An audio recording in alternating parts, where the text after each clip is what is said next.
บรรยากาศอยู่สวนมะม่วงหิมพานต์เนาะแต่ว่าตอนนี้เป็นช่วงฤดูการปลูกมันแล้วก็เสร็จสิ้นฤดูการเก็บมะม่วงหิมพานต์เนาะ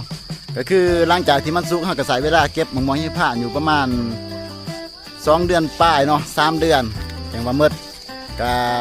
สำหรับใครที่ว่าจะได้แนวพันธุ์มะม่วงหิมพานต์หรือว่าจะได้ในมะม่วงหิมพานต์ตอนนี้มันหมดแล้วเนาะก็คือมันหมดช่วงฤดูกาลสำหรับเก็บเกี่ยวมะม่วงหิมพานต์เนาะพอได้อัพคลิปลงก็รู้สึกว่ามีคนสนใจหลายเนาะแต่ว่าเสียดายเฮาขาดใบบ่หลายก็เลยว่าเฮ็ดให้ในมะม่วงหิมพานต์บ่พอกันซ้ำเนาะบางคนก็จะได้ไปปลูกบางคนก็จะได้ไปขัวกินเนาะแต่ว่ามันก็บ่พอซ้ำเนาะบรรยากาศอยู่ในสวนมะม่วงหิมพานต์ก็สิโฮมประมาณนี้เลยทุกคนแต่ว่ามันเป็นช่วงฤดูที่ว่าเฮาเก็บเกี่ยวแล้วเนาะก็คือเก็บเกี่ยวผลผลิตแล้วและสำหรับใครที่ว่าจะได้ในมะม่วงหิมพานต์เนาะต้องขออภัยหลายๆเพราะว่าตอนนี้มันหมดแล้วเนาะก็คือ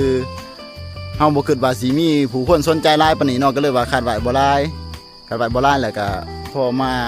ลงคลิปแล้วก็บ่พอกันเนาะมีแต่ว่าปีหน้าเริ่มใหม่เนาะทุกคนเนาะนี่คือบรรยากาศในสวน